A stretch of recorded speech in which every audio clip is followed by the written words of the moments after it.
Joining me now with more is Kaj Larson, a journalist and former Navy SEAL. Hi, Kaj.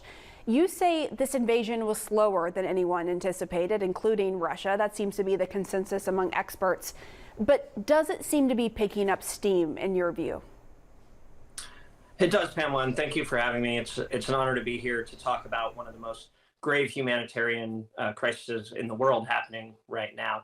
And I think what you said at the top of your analysis is right. The Russian military, Putin, sort of miscalculated the ferocity of the Ukrainian resistance that they would encounter. But I do think that that reality on the ground is changing as Russian armor and more Russian forces are making the incursion further and further south into Ukraine.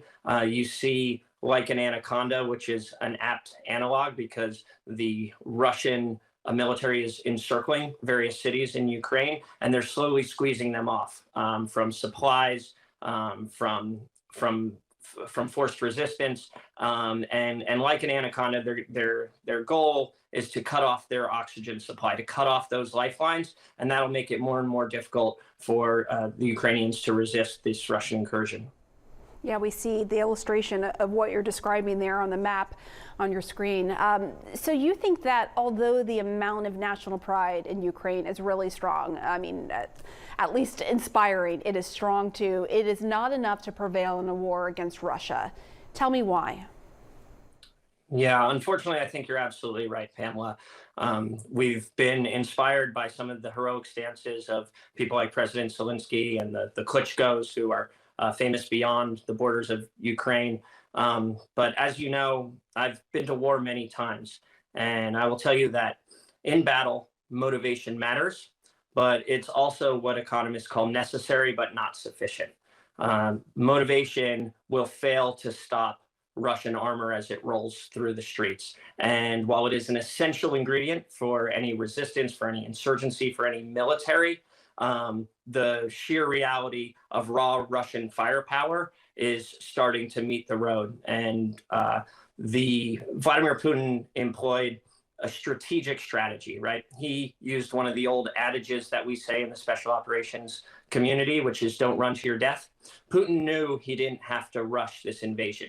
Probably they anticipated moving faster, but they also know that time is on their side, and they can make a deliberate march south as they take over more and more of these Ukrainian cities and knock down more and more of this Ukrainian resistance. So despite these inspirational models that you spoke about and which I think have resonated around the world, it is make no mistake about it, this is an extraordinarily difficult fight against a Russian army that has been sharpening their knife for the last decade in places like Chechnya and Syria and all over the world. So it sounds like you think it's inevitable that Russia will gain control of Ukraine. Well, I will say that war is chaotic and unpredictable, so it is hard to make absolute predictions. There are a lot of factors here, everything from military superiority to meteorological phenomena.